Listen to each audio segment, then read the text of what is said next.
Hello watch lovers! In this video I'll be talking about some really cool space watches and some alternatives to the Omega Speedmaster Professional Moonwatch. So recently Omega released a new version of the Moonwatch in white. A fresh new take on their iconic chronograph. You might have heard of it. It was the watch worn by the Apollo astronauts during the first moon landing.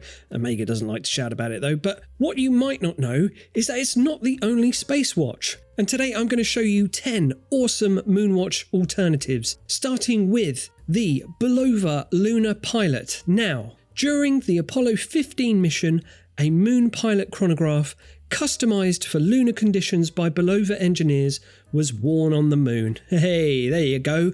This is a Moonwatch. And just because Buzz Aldrin doesn't wear 3 of them every time he eats breakfast doesn't change that fact. This is the Bulova Lunar Pilot, and it's based upon a watch actually worn by the 7th man on the moon, astronaut David Scott. So during the Apollo 15 mission, Scott noticed the crystal for his NASA-issued Omega was missing, having popped off at some point. So he replaced it with his own Bulova watch. He then went on to use it to time various things during extravehicular activities on the moon's surface, timing the crew's oxygen and water levels, stuff they needed to live. He even wore it while driving the first lunar roving vehicle, so it's the first watch to be worn while driving on the moon too. So it's a pilot's watch and a driving watch. Essentially, the Bulova Daytona Moonwatch is what they should have called it. Anyway, after 40 years in storage in a baggie, it went to auction in 2015 and sold legitimately for $1.6 million. And its legacy lives on in the Bulova Lunar Pilot. So this is a high-performance quartz watch bearing strong resemblance to that original model. And it also has a lot of features present on the Omega Speedmaster too, such as a chronograph, 3 subdials, and a tachymeter scale on the bezel. It's got super luminous hands and markers, anti-reflective sapphire glass, and it's all housed in a 45mm sandblasted solid 316L steel case. And for something that's truly out of this world, there's the recently announced Bulova Lunar Pilot Meteorite Chronograph Limited Edition in titanium with an astronaut on the moon embossed on the back and a dial made from meteorite. Yes, a piece of the Monunalusta meteorite, which is approximately 4.5 billion years old. It's actually what caused all the Draculas and Medusas to go extinct in Sweden when it struck the earth there a long time ago, probably. But perhaps even more impressive than that, the black leather NATO strap has quick release spring bars for easily changing the strap. Incredible. But if that doesn't tickle your moon, then how about another watch brand with proper space credentials? I'm talking about Breitling, the makers of the first wristwatch in space, the NAVITIMER COSMONAUTE. Worn on the wrist of astronaut Scott Carpenter aboard the Aurora 7 spacecraft during the Mercury Atlas 7 mission on May 24th, 1962.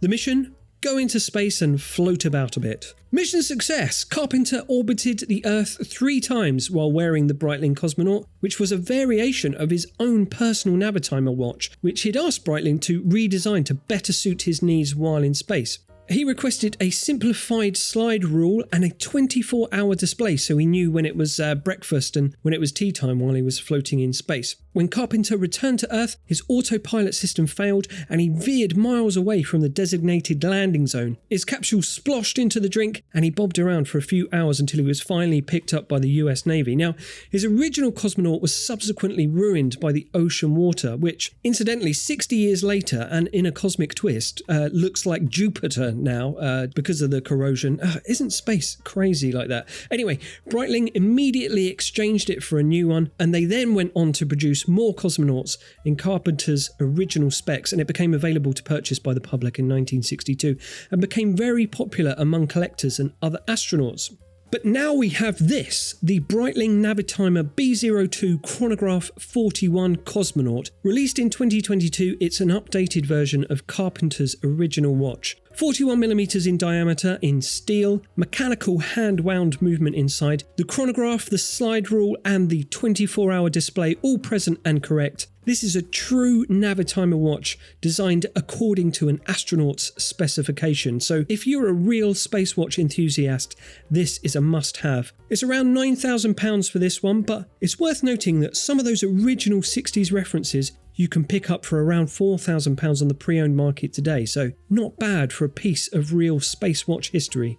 So next we have the Fortis Novanaut. And this is another proper space watch. This is a tool watch crafted for the cosmos. So Fortis watches have been on the wrists of many an astronaut for years now, seen floating around inside Mir, and then later used as a makeshift hammer to repair the outside of the ISS in space apparently.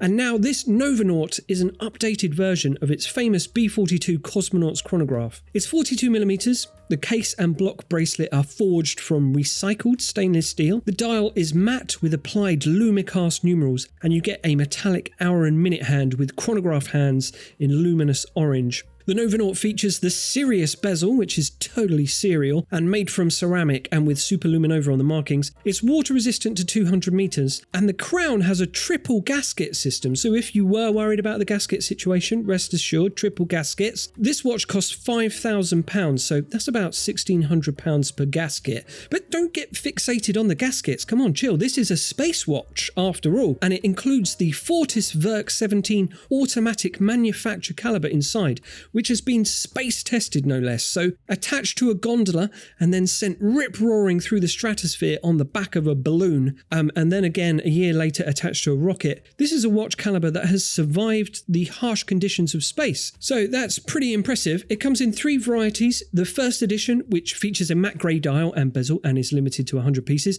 the Legacy edition, which is black, and the Cobalt Blue edition, which is blue. Specifically cobalt blue, I think.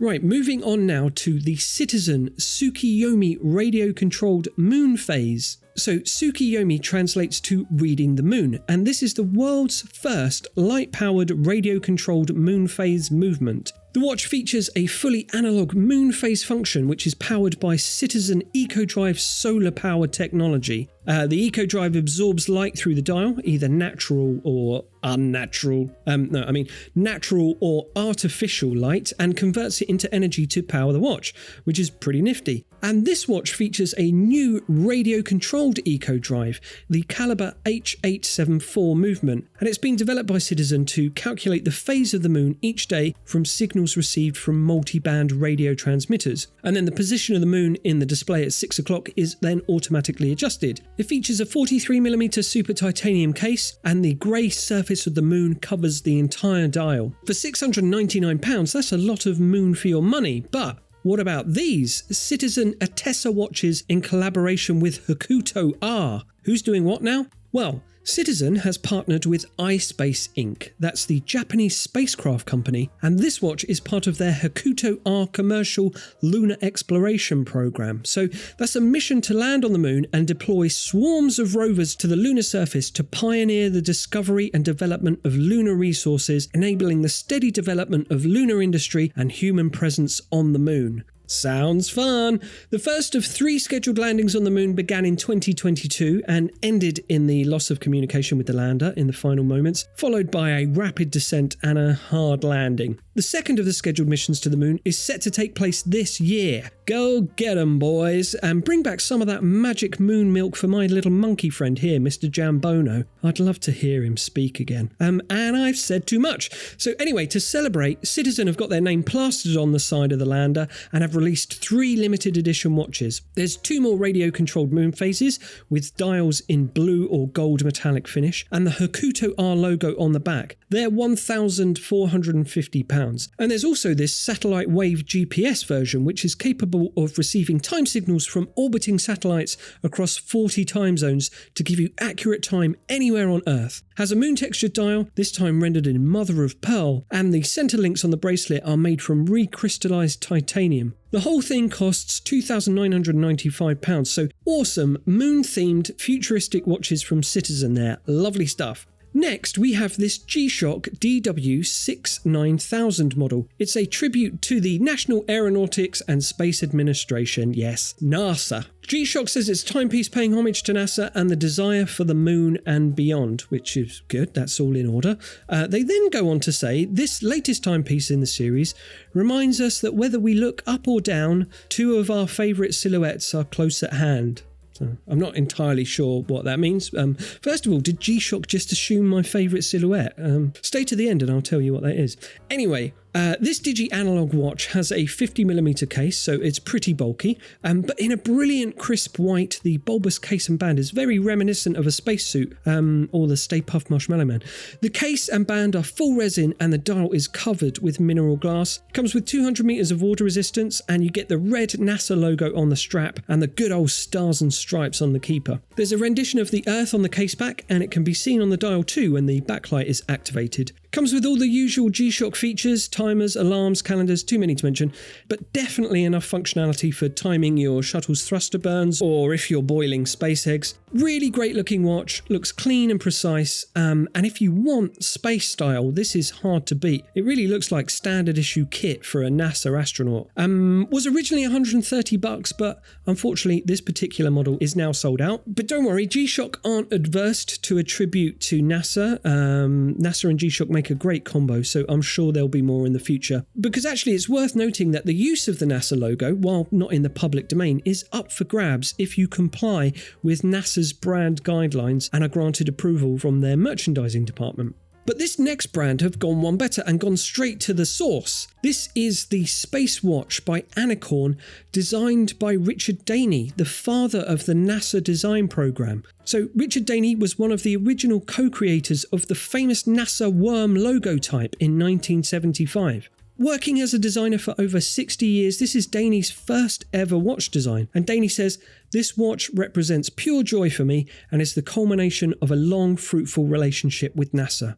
So this watch features an hour and minute hand that resemble planets orbiting around the famous NASA logo in the centre there, and it's a 42mm diameter watch. You can pick it up in two colours of 316L stainless steel, silver coloured or black DLC. Now that's DLC as in diamond-like coating, I think, not downloadable content. I think that's what they mean, because next I was going to say it has domed glass, but the product page is telling me Dune glass, which is ominous, but tough and with scratch-resistant hardness up to 500 Saurons. Features 42 hours of power reserve when fully wound and has 50 meters of water resistance. Powering the watch is the Miyota 9015 automatic movement, which can be seen through the clear case back along with Richard Danne's signature. So this is a very interesting timepiece for fans of NASA, or indeed for fans of great design and classic iconography. And this watch celebrates the return of Danne's iconic worm logo back to NASA, which was retired from use in 1990s and replaced by the famous Meatball logo, which is the inspiration for this next watch. So this is the Mission to Earth Meatball from Awake, again designed as a tribute to NASA and taking its colour cues from the famous Meatball logo. So the Meatball logo, you might be interested to know, gets its name from the famous endurance tests that NASA astronauts have to overcome in order to go into space, specifically eating 50 hard-boiled meatballs with ketchup in 1 hour. That's not true. It could be that the meatball refers to a landing system developed by the US Navy for landing aircraft on aircraft carriers where pilots followed a reflected meatball of light to a landing area. Or it could just be that it's round and blue, just like an underdone meatball. In any case, the blue round shape symbolises a planet, the stars represent space, and the red chevron refers to a hypersonic wing that was designed at the same time as the logo, so nothing to do with ketchup. Anywho, the dial on this watch matches that vibrant blue of the logo, with similar flashes of red on the aluminium inner ring around the dial and on the second hand too. And there's lots of other cool spacey touches around the place. Also on the inner ring there's a 10 seconds to blast off indicator, and the aluminium bolt shaped crown is engraved with the letters L and O to indicate locked and open, which is a reference to the umbilical connectors found on spacesuits. The modified Miyota 9039 caliber inside features the NASA logo on the rotor weight, along with an engraved planet motif and the phrase "Dare Mighty Things," which I believe, if read first thing in the morning, will get you hyped. Then a quick glance at the good old stars and stripes on the white Velcro NATO strap should have you pumped. The case is made from 70% recycled space titanium, what a time to be alive, and that titanium has a soft matte texture, strong lines and crisp edges. At 40mm in diameter, it's a great size. The dial is bright and clear with big chunky hour markers at 3, 6 and 9, and overall it's a beautifully designed watch. Also features an embossed fish with a space helmet on the back, so winner winner space fish supper. This is another limited edition watch, so you'll have to wait for it to pop up on the pre-owned market. But dare mighty things and be ready when it does. But now, what about a space age watch from Nubio? This is the Apollo Automatic with its moon-inspired forged bezel and dial and a caseback that houses a tiny moon rock. What about that? A watch with a real lunar meteorite inside. Amazing. Very cool.